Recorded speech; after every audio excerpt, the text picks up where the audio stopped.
Hello everyone! Today in the video I'll tell you about the second major scandal that arose in the world of gymnastics after the clash of Bulgarian coaches and gymnasts in Switzerland. I will talk about what the victims are saying, and I try to look at the whole situation from different points of view.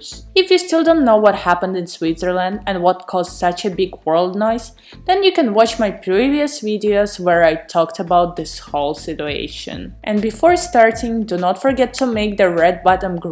Check if you have a subscription to the channel, and if not, be sure to fix it. Over the past months, a huge number of gymnasts, both rhythmic and sports, have filed complaints against their coaches for mental and physical abuse, training with injuries, mismanagement of medicine, body shame, which leads to serious psychological problems such as eating disorders and in general maintaining a culture of fear, not only in national teams and among allied gymnasts but also at the entry level. At the moment, complaints came mostly from former athletes. Those who are currently training are afraid to speak out in public, as it could affect their careers. A special outbreak of similar complaints has also occurred in British gymnastics. The affected girls say that their complaints have not been taken seriously in the past, and that their parents have not been informed about such incidents. In the UK, the case is flaring for the gymnast of the European Junior Championship, Catherine Lyons, and the British champion participant of the 2000 Olympic Games, Lisa Masson. Lisa told in an interview for the TV channel about what happened to her. So even when she was a little girl, coaches forced her to undress to her underwear and walk around the gym in such a way so that everyone could see how fat she was. According to the coaches, they tried to motivate her that way. She was also forced to work on uneven bars until her hands were bleeding. Her training was similar to torture, especially during her trauma. She was injected with painkillers and sent back to train. She performed with fractures, she was beaten with a stick and not allowed to eat for a week. The coach did all this to make the girl lose weight. In addition, the girl was constantly locked in one of the rooms as a punishment. And during training, if she stopped moving, they put her on a rack with a sharp knob. According to Lisa Mason, all the girls go through bullying, and coaches intimidate young athletes by threatening to expel them from the team. This whole story turned into a snowball, and now an independent investigation is scheduled in Britain. The British Olympic Association is concerned about everything that happens and the number of complaints. Despite the fact that they are not responsible for the training process of athletes, they have publicly stated that they will help in the investigation, as they are interested in the safety and well-being of the athletes. The British Federation also encouraged all the gymnasts to share their experiences by calling to the helpline, which has been operational since July 20th, and accept all such applications in Britain. Also, the British Gymnastics Federation said that in recent years it has been especially struggling with the culture of the relationship between the coaches and the athletes, so that it's transparent and fair. For the federation, the welfare of athletes plays an important role. The hashtag Gymnast Alliance has appeared on the internet, under which victims publicly tell their stories of how sports have cultivated an environment of fear and mental violence for many years. So under the hashtag, they write words of support and express their opinion about all this hype. People write that children deserve love and support when they're scared or upset, and children should not be subjected to daily weighting and body shame, as this all leads to an eating disorder,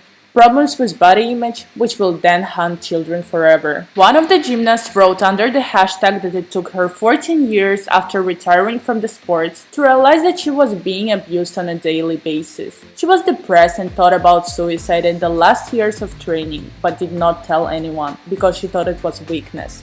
And only now, after so much time, she realized that all those feelings were mostly likely associated with violence.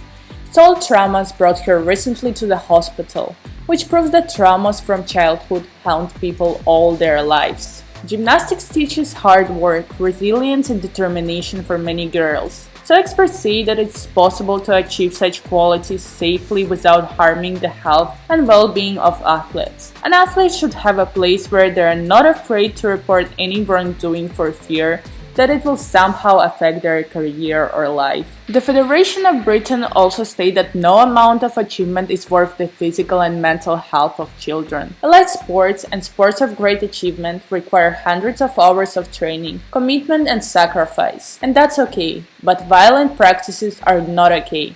and must be fought against. In any case, it is difficult to disagree with the opinion that in an environment where gymnasts are preparing for the championships, they are tuned into a constant training without abuse from the coaches. And in sports, they are so used to violence that it becomes normal for an athlete, for parents, and for the coach. For many years, everyone was taught that victories are achieved only through insults, and it is the habit that has led to the fact that athletes endure pain, perform with injuries in pursuit of success. When a child and his family get into the national team, they realize that the bench is huge and that anyone can take their place at any time. Hence, the athletes themselves accept such an attitude towards themselves.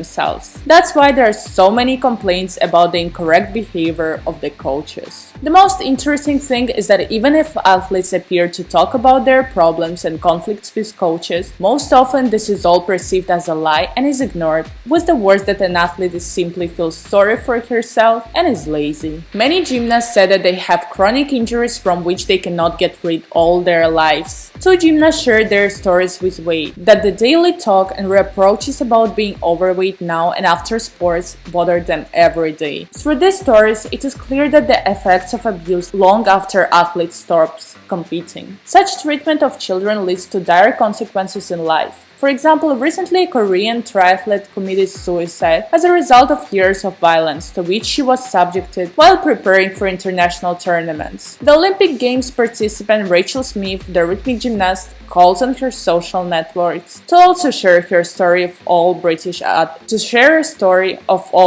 gymnasts. She has provided her contact address and promises to continue speaking about her independent abuse review. Former gymnast Natalie Mutia wrote about her life in sports that after gymnastics she became more susceptible to violence because that's all she knew about life, given that it happened to her on the daily basis. And in the end, all her life she was satisfied with the abuse of herself, which led to stress disorders and ruined her life. Natalie said that from the age of 9 she had been starving and could only eat a slice of black bread and drink a mug of tea for the whole day. She was dragged to the bath by her hair and sprayed with water to keep her more focused. Described how she was shamed in front of other gymnasts and coaches, about taking pills at an early age to slow down sexual development, as well as constant humiliation about the appearance of breasts. In Britain, everything has reached such proportions that the financial partners of the Gymnastics Federation refuse sponsorship, and the federation is barred from an independent investigation as it considers itself a biased party due to the number of complaints. But the investigation will continue to resolve this conflict and find out in which cases the athletes were actually subjected to violence by the coaches and in which case it was an exaggeration on the part of the athletes. Be sure to write your opinion on the whole situation that is now happening in Britain. What do you think about it and how do you feel about all of this? Well, that's everything, and remember that I love you all. For now, goodbye. The video was translated and dubbed by Alexandra Sinica.